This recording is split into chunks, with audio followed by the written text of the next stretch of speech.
Hi everyone, कैसे हो आप सभी लोग। आई होप आप लोग अच्छे होंगे। मैं हूं राहुल जेसवाल एंड स्वागत करता हूं आप सभी का एक बार फिर हमारे यूट्यूब चैनल जेआर ट्यूटोरियल्स में।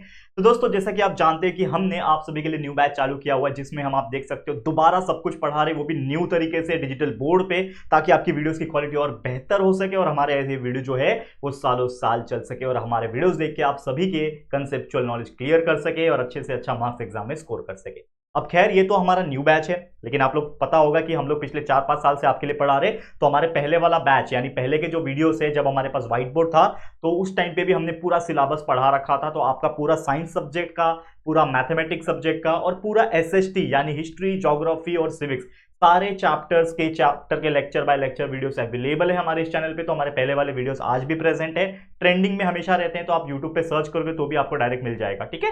तो एग्जांपल के तौर पे आपको 8 स्टैंडर्ड का मैथ्स का चैप्टर नंबर 13 पढ़ना है। ये तो 12 है, समझ लो 13 पढ़ना है। तो 8 maths chapter 13 by JR tutorials ऐसा टाइप करो और सर्च बटन पे क्लिक करो, आपको हमारे वीडियोस मिल जाएंगे। क्लिक करना है और पढ़ाई करना है, ठीक है। ओके, तो चलिए वीडियो की शुरुआत करते हैं। तो 8 मैथ्स का हमारा न्यू बैच में चैप्टर नंबर 12 हमने स्टार्ट किया हुआ था, जिसका नाम था दोस्तों इक्वेशन इन वन वेरिएबल। अब ये इक्वेशन इन वन वेरिएबल क्या होता है, इसका पूरा बेसिक कॉन्सेप्ट और कैसे हम किस तरीके से कोई भी वन वेरिएबल वाले इक्वेशन को सॉल्व करके उसका वैल्यू निकाल सकते हैं, ये सब चीज हमने देखा था। और उसी के बेस पे जो प्रैक्टिस सेट नंबर 12.1 था, इसकी शुरुआत कर दी थी। लेकिन ये मैंने बोला कि प्रैक्टिस सेट 12.1 के अंदर बहुत सारे क्वेश्चन है, तो हमने कुछ क्वेश्चन प्रीवियस लेक्चर में देखे थे, लेक्चर नंबर 1 में ही देखे थे। आज मैं लेक्चर नंबर 2 लाया हूं, इसमें जो बचे कुछ रिमेनिंग एग्जांपल है प्रैक्टिस सेट 12.1 को, उसको हम सॉल्व करेंगे। तो चलिए वीडियो की शुरुआत करते हैं, तो फटाफट से देख लेते हैं। तो लास्ट लेक्चर में हमने देख लिया था प्रैक्टिस सेट 12.1 के क्वेश्चन नंबर 2 का थर्ड एग्जांपल तक हमने देख लिया था, फोर्थ एग्जांपल तक ये एग्जांपल हमने सॉल्व कर दिया। देखो, ये पिछले लेक्चर में हमने कराया था। तो अगर आपने पिछला लेक्चर मिस कर दिया है, नहीं देखा है, तो जाके चेकआउट कर लेना। ये चौथे एग्जांपल हो गया है। आज हमारा स्टार्ट करेंगे फिफ्थ एग्जांपल से, ठीक है। तो चलो शुरुआत कैसे करते हैं। जैसा मैं हमेशा बोलता हूं आप लोगों को, सबसे पहले क्वेश्चन को पढ़ना, इट इज योर रिस्पॉन्सिबिलिटी। तो अच्छी तरीके से क्वेश्चन को समझो। तो क्वेश्चन क्या बोल रहा है, देखो ध्यान से क्या बोल रहा है। पहली बात तो क्वेश्चन हमारा क्या चल रहा है, सॉल्व द फॉलोइंग इक्वेशन। बराबर, सॉल्व द फॉलोइंग इक्वेशन मतलब आपको सॉल्व करना है और जो भी वेरिएबल दिया रहेगा, एक्स दिया रहेगा, वाई दिया रहेगा, जो भी रहेगा उसका वैल्यू हमें निकालना है, फाइंड आउट करना है। समझ में आ रहा है? ओके।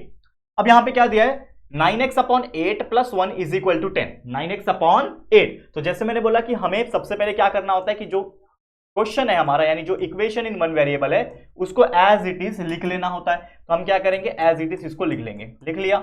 उसके बाद हमें ये चेक करना होता है कि जो हमारा वेरिएबल है, इसको हम लोग एक साइड कैसे रखें और बाकी नंबर्स को अलग तरीके से कैसे भेजें। तो यहां पे वैसे तो एक ही वेरिएबल है, लेकिन 9x के नीचे आप देखोगे तो 8 है।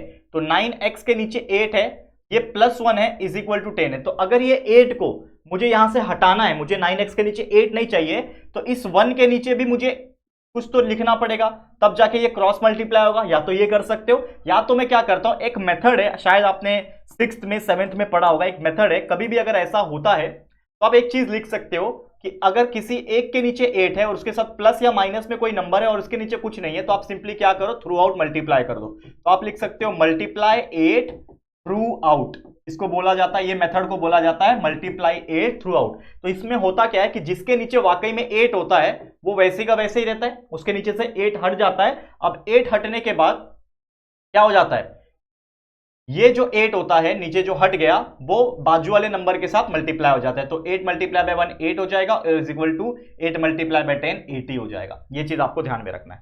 समझ में आ गया? क्लियर है?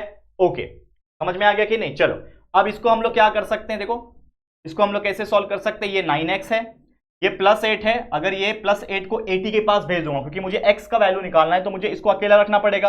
तो ये +8 को 80 के पास भेज दूंगा, तो 9x = 80 पहले से ही था, +8 उधर जाएगा तो -8 हो जाएगा।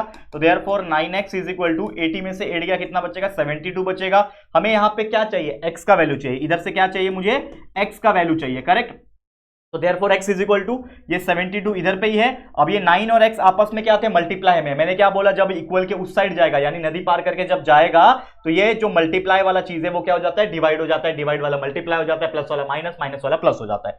तो ये 9x के साथ क्या है, मल्टीप्लाई में है। जब वो 72 के पास जाएगा तो वो डिवाइड में जाएगा, और डिवाइड में जाना मतलब अपॉन नीचे आ जाएगा उसके, मतलब डिवाइड का मतलब वही होता है ना।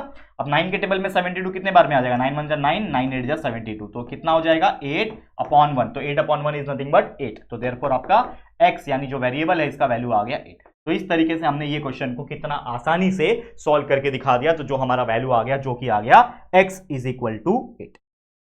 क्लियर है? कितना इजी था ये क्वेश्चन, आप बताओ मुझे कितना इजी था? इससे सिंपल और कुछ हो सकता है क्या? ठीक है, क्लियर है? आगे बढ़ जाते हैं नेक्स्ट क्वेश्चन। ठीक है, नेक्स्ट क्वेश्चन इसी करते हैं। अब देखो यहां पे आप देखोगे तो ये y/7 है प्लस y-4/3 है इज इक्वल टू 2 है। तो ये क्वेश्चन थोड़ा सा इजी होता है सॉल्व करना। क्यों? क्योंकि इसके नीचे ऑलरेडी दिया हुआ है, के नीचे 1 के नीचे नहीं दिया था, तो हमने मल्टीप्लाई थ्रू आउट किया। यहां पे मल्टीप्लाई थ्रू आउट करने की जरूरत नहीं, यहां पे हम लोग क्रॉस मल्टीप्लिकेशन यूज करेंगे, जहां पे समथिंग अपॉन समथिंग प्लस या फिर माइनस समथिंग अपॉन समथिंग आता है, तो इसमें हम लोग x के फॉर्म में यानी क्रॉस मल्टीप्लाई कर सकते हैं। तो सबसे पहले क्या करना होगा आपको, इसको इससे मल्टीप्लाई करना पड़ेगा। तो y मल्टीप्लाई बाई 3 कितना हो जाएगा? 3y हो जाएगा। बीच में आप लिख दो प्लस, फिर ये 7 मल्टीप्लाई बाय, या फिर एक स्टेप चलो बढ़ा देता हूं, नहीं तो आपको समझेगा नहीं, मतलब जो पहली बार देख रहा होगा उसको नहीं समझेगा। तो मैं क्या करूंगा, y मल्टीप्लाई बाय 3 करूंगा। तो ऊपर वाला इस क्रॉस में, मतलब ये ऊपर वाला इसके नीचे वाले से, ये ऊपर वाला इसके नीचे वाले से मल्टीप्लाई होता है, x में मल्टीप्लाई होता है। ठीक है, तो y मल्टीप्लाई बाय 3 लिख दो, बीच में है प्लस का सिंबल, लिख दो प्लस का सिंबल। ये 7 मल्टीप्लाई बाय y-4 होगा, तो 7 बाहर लिख दो, और ये y-4 है ना, तो इसको ब्रैकेट में लिख दो, क्योंकि ये y-4 क्या है, 2 टर्म है, तो इसको ब्रैकेट में लिखना जरूरी है।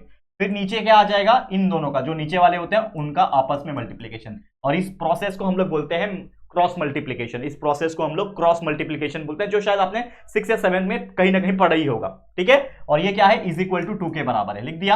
अब कुछ नहीं, ऊपर वाले को सिंप्लीफाई कर दो, y मल्टीप्लाई बाय 3 कितना होता है, 3y होता है, प्लस 7 मल्टीप्लाई बाय, देखो ये 7 बाहर है ब्रैकेट के, तो 7 इन दोनों के साथ मल्टीप्लाई हो जाएगा। ब्रैकेट का मतलब मैंने बताया था मल्टीप्लिकेशन होता है, तो 7 मल्टीप्लाई बाय y 7y हो जाएगा। फिर ये 7 मल्टीप्लाई बाय -4 है ना, ये 7 जो है मल्टीप्लाई हो रहा है -4 के साथ, तो 7 मल्टीप्लाई बाय -4, 7 4 जा 28, लेकिन साइन माइनस का, तो -28 आ जाएगा, क्योंकि -4 है यहाँ पे। तो 7 4 जा 28, और ये माइनस है, इसके लिए यहाँ पे माइनस आया। होल डिवाइडेड बाय 7 3 जा होता है 21, बराबर। 7 multiply by 21 is equal to 2 होता है। समझ में आ गया? अब यहाँ पे सिंपली मैं क्या कर सकता हूँ, ये नीचे 21 है, मतलब ये डिवाइड में ऑलरेडी नीचे दिया हुआ है, मतलब डिवाइड में 21 है। अगर ये डिवाइड में 21 को मुझे उस 2 के पास भेजना है, मतलब इक्वल के उस साइड भेजना है, तो ये डिवाइड वाला चीज वहां जाके मल्टीप्लाई हो जाएगा। तो सिंपली क्या हो जाएगा, देखो ये 3y प्लस 7y, 3 आम है 7 आम, 3 आम प्लस 7 आम कितना हो जाएंगे, 10 आम हो जाएंगे। उसी प्रकार 3y प्लस 7y कितना हो जाएगा, 10y हो जाएगा। 3 प्लस 7 यानी 10y हो गया। -28 इज इक्वल टू, ये 2 पहले से ही था, ये 21 उधर जाएगा तो मल्टीप्लाई हो जाएगा, क्योंकि ये डिवाइड में था। समझा? अब ये सिंपली क्या हो जाएगा, 10y minus 28 is equal to 2 multiply by 21 is nothing but 42। 21 को 2 से मल्टीप्लाई करो, 42 आएगा। अब ये -28 को मैं 42 के पास भेज दूंगा, तो उधर जाएगा तो वो +28 हो जाएगा। तो therefore 10y is equal to 42 पहले से ही था, -28 उधर गया तो +28 हो गया। तो क्या आएगा answer, 10y is equal to 42 plus 28 70 हो जाएगा। 42 प्लस 8 50, 50 प्लस 20 इज 70। तो 10y इज इक्वल टू 70 आ गया। ठीक है, यहां पे सॉल्व करता हूं, बचा हुआ यहाँ पे। तो 10y इज इक्वल टू 72, हमें चाहिए y का वैल्यू, तो therefore y will be equal to क्या हो जाएगा, 10 के साथ y मल्टीप्लाई में है, तो ये 10 को 70 के पास भेज दूंगा तो क्या हो जाएगा, जो मल्टीप्लाई में होता है उधर जाके डिवाइड हो जाएगा, यानी y is equal to 70 divide by 10। ठीक है, 70 डिवाइड बाय 10 हो गया। यहाँ पे 0, ये 0 कैंसल, 7/1 इज इक्वल टू कितना होता है, 7 होता है। तो देयरफॉर y का वैल्यू आ गया 7। समझा? ये भी कितना सिंपल एग्जांपल था, और इस तरीके से हमने इस क्वेश्चन को भी सॉल्व करके दिखा दिया। ये अलग था, काफी यूनिक था, थोड़ा बड़ा लगा। देखो बाकी जितने भी एग्जांपल देखोगे 3 4 5 स्टेप में अंदर आ जाते हैं, लेकिन ये कितना ज्यादा स्टेप्स हमें करना पड़ेगा, तब जाके हमारा आंसर आएगा। तो ऐसे एग्जांपल्स को जितना हो सके प्रैक्टिस करके लेना। समझ में आ गया? तो उम्मीद करता हूं आपको ये चीज क्लियर हो गया होगा, और आप लोग इसका स्क्रीनशॉट लेना चाहते हो तो भी आप ले सकते हो। ठीक है, क्लियर है? चलो आगे बढ़ जाते हैं, नेक्स्ट क्वेश्चन पे चलते हैं। अब अगला क्वेश्चन क्या है यहाँ पे, जो कि है 13x minus 5 is equal to 3/2। अब यहां पे क्या करना है, सबसे सिंपल देखो, अब यहां पे इसके पास कोई अपॉन में नहीं है, मतलब डिनोमिनेटर नहीं है, लेकिन इसके पास इज इक्वल टू 3/2 है। तो मैं क्या करता हूं, इस 2 को सबसे पहले सबसे मल्टीप्लाई कर दूंगा। तो यहां पे मैं क्या लिखूंगा, मल्टीप्लाई, यहां पे एक स्टेप बढ़ा सकते हो आप लोग, पहले क्वेश्चन को सेम टू सेम लिख लो। 13x minus 5 is equal to 3/2। अब आप देखोगे तो ये 2 जो है अकेला है नीचे, 2 जो है अकेला है नीचे, तो ये 2 जब इधर जाएगा तो ये पूरा के साथ मल्टीप्लाई हो जाएगा, जिसको बोलते हैं मल्टीप्लाई करना थ्रू आउट। तो मैं क्या लिखूंगा यहाँ पे, मल्टीप्लाई 2 थ्रू आउट। जब किसी एक के नीचे अपॉन में कुछ नंबर होता है और उसको अगले साइड भेजना होता है, यानी दूसरे साइड भेजना होता है, तो बचे हुए जितने हैं उसके साथ वो मल्टीप्लाई हो जाता है। ठीक है, तो सिंपली क्या हो जाएगा, यहाँ पे ये 2 जो है इसके साथ मल्टीप्लाई हो जाएगा। क्या हो जाएगा, ये 2 जो है, ठीक है, एक सेकेंड, ये 2 जो है ये क्या हो जाएगा, इस 13x माइनस 5 के साथ क्या हो जाएगा, मल्टीप्लाई हो जाएगा, और 2 जब इधर चला गया तो ये 3 अकेला बच जाएगा वहां पे। अब ये दोनों मल्टीप्लाई हो जाएंगे, 2 मल्टीप्लाई बाय 13x क्या हो जाएगा 26, 13 2 कितना होता है 26x हो जाएगा, बीच में माइनस है, 5 2 हो जाएगा 10, और ये 3 वहां पे अकेला बच गया। ठीक है, ये -10 जो है 3 के पास भेज सकता हूं मैं, क्योंकि मुझे इसका वैल्यू चाहिए ना, तो मैं क्या करूंगा, देयरफॉर ये 26x को इधर अकेला रखता हूं, ये -10 को 3 के पास भेज दूंगा, तो ये 3 पहले से उधर था, -10 उधर जाएगा तो +10 हो जाएगा, बराबर। तो देयरफॉर क्या हो जाएगा 26x इज इक्वल टू 3 + 10 इतना होता है 13 होता है।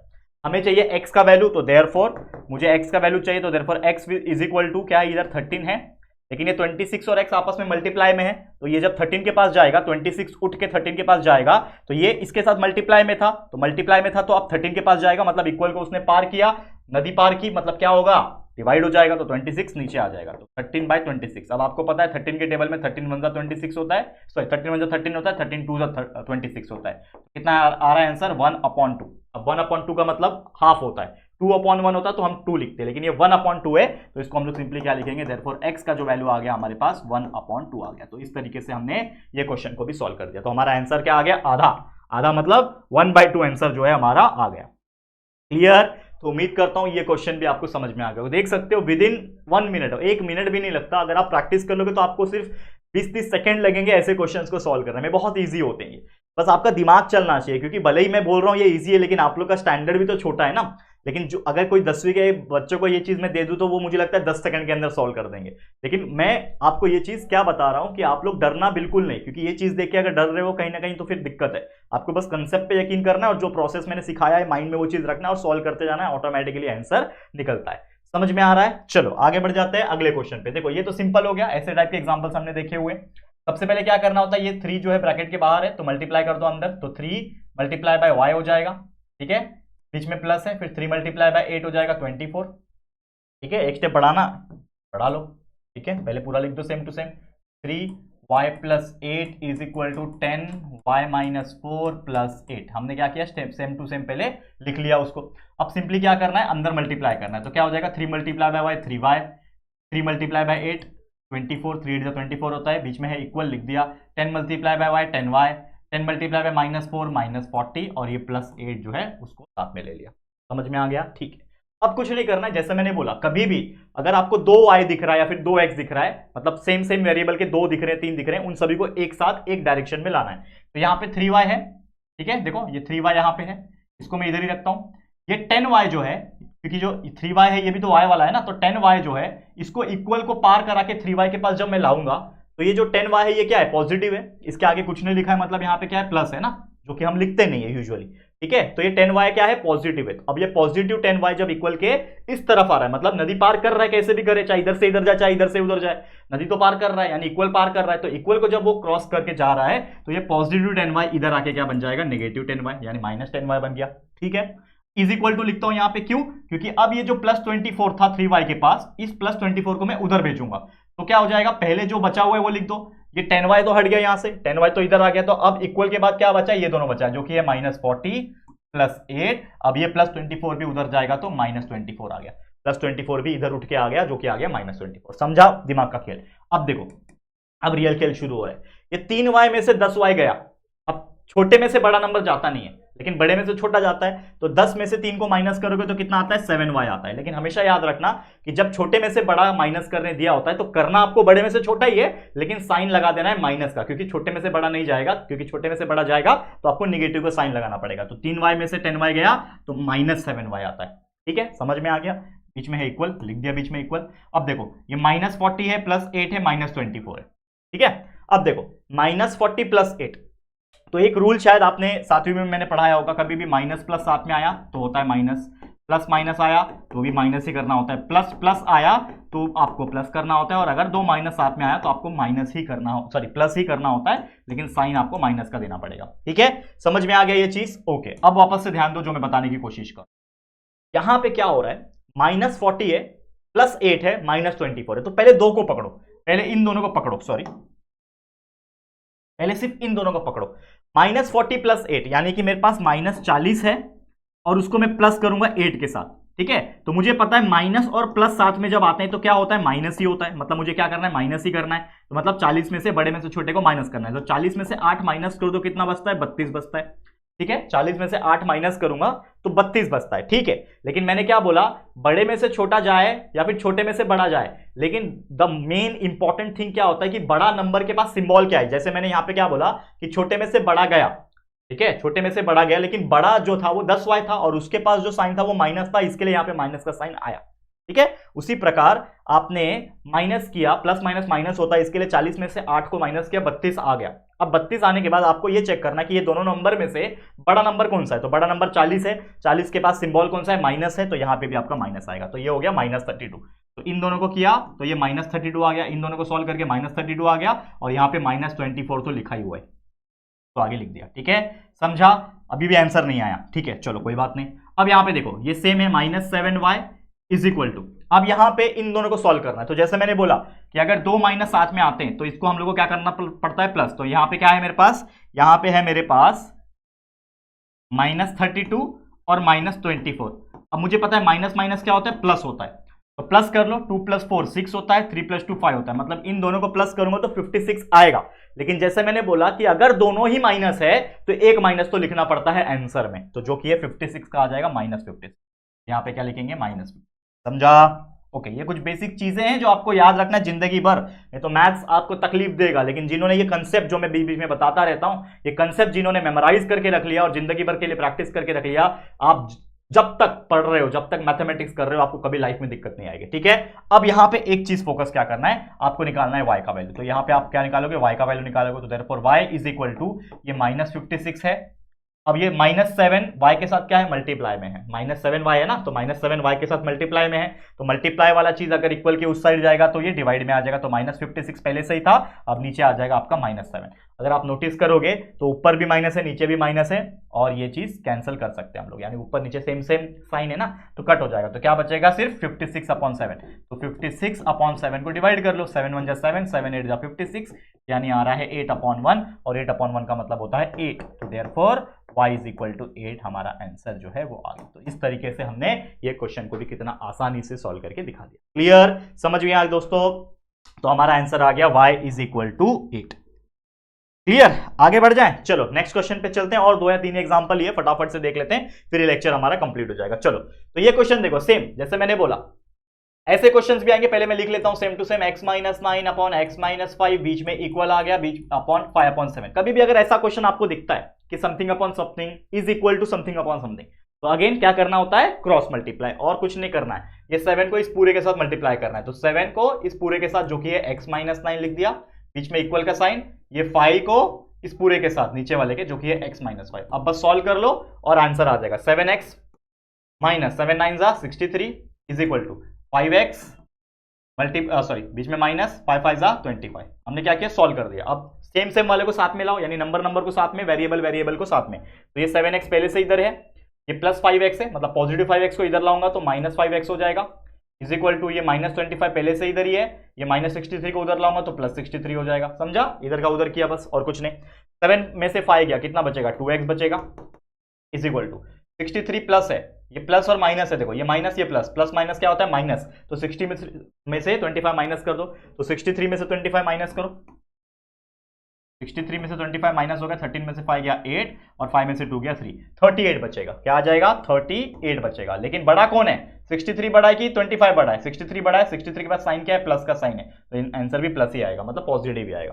तो 2x इज इक्वल टू 38, तो therefore x is equal to क्या हो जाएगा, 38 डिवाइड बाई 2 हो जाएगा, क्योंकि 2 डिवाइड में आ जाएगा, और 2 के टेबल में 2 1 जा 2, फिर 2 19 जा होता है 38, 19 2 जा 38। मैंने आपको बोला था 20 तक का टेबल याद होना चाहिए। तो 19 2 जा 38, मतलब 2 19 जा क्या हो जाएगा, 38 हो जाएगा। मतलब आंसर क्या आया, 19/1। तो 19/1 मतलब क्या होता है, 19 होता है। तो देयरफॉर आपका x का जो वैल्यू आ गया, क्या आ गया, 19। तरीके से हमने कितना आसानी से आंसर इसका भी निकाल दिया। तो x इज इक्वल टू क्या आ गया बच्चा, 19। क्लियर, कितना इजी क्वेश्चन है। देखो अब अगला क्वेश्चन देखो, इसके नीचे अकेले के पास 3 है, इसके नीचे कुछ नंबर नहीं है, ठीक है, बट प्लस में है इसके साथ या फिर माइनस में है, तो हमको क्या करना होता है, मल्टीप्लाई थ्रू आउट। याद है बताया था। तो सेम सबसे पहले मैं क्या लिखूंगा, सेम टू सेम क्वेश्चन जो कि है y minus 4/3 plus 3y is equal to 4। मैं यहां पे क्या लिखता हूं, मल्टीप्लाई जो नीचे वाला नंबर है 3 थ्रू आउट मतलब सबको मल्टीप्लाई कर दो और वहां से हटा दो। तो क्या हो जाएगा, ये y माइनस 4 के नीचे जो 3 है उसके नीचे 3 हट जाएगा तो ये अकेला बचेगा y माइनस 4 प्लस ये 3 इसके साथ मल्टीप्लाई हो जाएगा तो 3 3 हो जाएगा 9y और 3 is equal to 3 multiply by 4 हो जाएगा 12। समझा, मल्टीप्लाई थ्रू आउट हो गया, मतलब नीचे वाला नंबर ने अपने आप को छोड़ के यानी ऊपर वाले को जो उसके ऊपर है उसको छोड़ के बाकी सबसे मल्टीप्लाई कर लिया जाके, इसको बोला जाता है मल्टीप्लाई थ्रू आउट। ठीक है, तो ये y minus 4 plus 9y is equal to 12। अब यहाँ पे y वाले को साथ में रखो तो ये y है, ये प्लस 9y है, इसको साथ में रखा इज इक्वल टू ये 12 है, माइनस 4 उधर जाएगा तो प्लस 4 हो जाएगा तो y प्लस 9y कितना होता है 10y होता है। ठीक है, इज इक्वल टू 12 प्लस 4 होता है 16। तो therefore y is equal to क्या हो जाएगा, ये 16 और नीचे क्या आ जाएगा 10। ठीक है, अब 16 10 के टेबल में 16 तो आएगा नहीं, 10 1 10 होता है, 10 2 20 होता है। तो कुछ आंसर पॉइंट में आ सकता है या तो सिंपली फ्रैक्शन में आ सकता है। कैसे, कुछ ऐसा नंबर ढूंढो जो दोनों के टेबल में आता है। 2 के टेबल में दोनों आता है, देखो 2 5 10 होता है और 2 8 16 होता है। तो हमारा आंसर आ जाएगा 8/5। ये 8/5 को और डिवाइड करोगे तो 1 पॉइंट समथिंग आएगा। अगर मैं बात करूं 1.66 समथिंग आएगा। तो लेकिन आप पॉइंट में लिखना चाहते हो लिख सकते हो, नहीं तो simply y is equal to 8/5 भी लिखोगे तो भी आपका आंसर करेक्ट माना जाएगा। तो इस तरीके से हमने ये क्वेश्चन को भी सॉल्व कर दिया, जो कि है हमारा क्वेश्चन नंबर 10।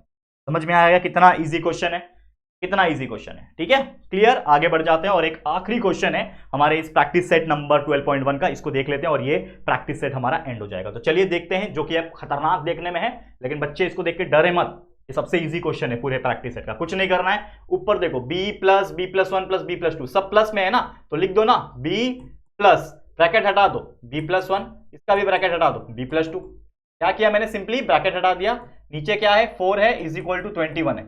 अब इस पूरे के नीचे 4 है ना, तो इस 4 को उसके साइड भेज सकता हूं ना, यानी ये डिवाइड बाय 4 को उधर भेज दूंगा तो मल्टीप्लाई बाय 4 हो जाएगा ना। अब यहां पे मैं लिखता हूं same to same b plus 1 plus b plus 2, नीचे जो 4 था ये 21 के पास जाएगा तो मल्टीप्लाई हो जाएगा, तो मल्टीप्लाई बाय 4 हो गया। अब यहां पे देखो सभी b वाले को साथ में लिखता हूं, ये b है, ये भी प्लस b है और ये भी प्लस b है, साथ में लिख दिया। और ये 1 और ये 2 को साथ में लिख दो, 1 प्लस 2, ठीक है ना, 1 प्लस 2 को, और इज इक्वल टू ये 21 को 4 से मल्टीप्लाई करूंगा तो 84 होता है। समझा ये चीज, ओके। ये b plus b 2b plus b 3b, तो ये हो जाएगा 3b बराबर प्लस 1 प्लस 2 होता है 3 इज इक्वल टू 84। ठीक है, ये 3 प्लस में है, प्लस 3 है, प्लस 3 को अगर 84 के पास भेजूंगा यानी इक्वल के उस साइड भेजूंगा तो -3 हो जाएगा। तो therefore 3b is equal to 84 - 3। समझा यहां तक, ठीक है, समझा यहां तक, ओके। अब यहां पे अगर आप ध्यान दोगे तो ये 3b पहले से ही है, इज इक्वल टू 84 - 3 कितना होता है 81 होता है। हमें क्या चाहिए b का वैल्यू, तो देयरफॉर हमारा b का जो वैल्यू आ जाएगा, ये 3b के साथ मल्टीप्लाई में है, 81 के पास जाएगा तो नीचे आ जाएगा यानी डिवाइड में हो जाएगा। तो therefore b is equal to 81 divide by 3। अब सोचो 81 को 3 से डिवाइड करके क्या आता है, साइड में कहीं पे करता हूं, 81 को डिवाइड करना है 3 से, 3 2 होता है 6, माइनस करूंगा 2 बचा 21, 3 7 होता है 21, 0 आ गया, मतलब ये हमारा आंसर है 27। तो b इज इक्वल टू 81/3, तो देयरफॉर b का वैल्यू आ जाएगा 27। तो इस तरीके से हमने ये क्वेश्चन को भी आराम से सॉल्व करके दिखा सकते हैं। देख सकते हो इसमें कुछ ज्यादा कैलकुलेशन था भी नहीं, बस आपका सिंपली खेल था। तो ये बच्चे ये देख के डर जाते हैं, लेकिन कुछ नहीं है, वो सीधा सीधा है, बस ब्रैकेट दिया हुआ है ताकि बच्चे को डर लगे, लेकिन सिंपली ब्रैकेट को हटा दो, आंसर आ जाएगा, सॉल्व कर दो। तो इस तरीके से दोस्तों हमने ये पूरा solve the following equation in one variable को हमने सॉल्व कर दिया, और इसी के साथ हमारा ये जो पहला प्रैक्टिस सेट नंबर 12.1 है ये होता है हमारा कंप्लीट। समझ में आ गया? तो बस दैट्स इट फॉर टुडे। आज का लेक्चर इसी के साथ एंड होता है, लेकिन ऐसे और भी लेक्चर्स हम लाएंगे, इसके आगे के भी और भी प्रैक्टिस सेट है, वर्ड प्रॉब्लम्स है, उसको हम सॉल्व कराएंगे। तो आप लोग बस बने रहना, हमारे साथ प्यार देते रहना। आज के लिए इतना ही। ये वीडियो आपको कैसा लगा है दोस्तों जरूर से कमेंट करके बताना। वीडियो पसंद आए तो प्लीज वीडियो को लाइक कर देना और शेयर कर देना, जितना हो सके अपने सभी जरूरतमंद दोस्तों तक शेयर करना हमारे वीडियो को, ताकि हमसे पढ़ के free of cost quality education ले सके, कंसेप्ट क्लियर कर सके, और वो भी शायद अच्छे मार्क्स लाके अपने माँ बाप का नाम रोशन कर सके। तो प्लीज शेयर टू एवरीवन। और अगर पहली बार आए हो चैनल पर, अभी तक चैनल को सब्सक्राइब नहीं किया है, तो फटाफट से हमारे चैनल को सब्सक्राइब कर देना और बेल आइकन को प्रेस कर देना, ताकि जब भी हमारे वीडियोस अपलोड होंगे आपको नोटिफिकेशंस मिलती रहेंगी। ठीक है फ्रेंड्स, तो चलो जल्दी मिलेंगे एक और न्यू वीडियो में। तब तक के लिए thank you and good bye.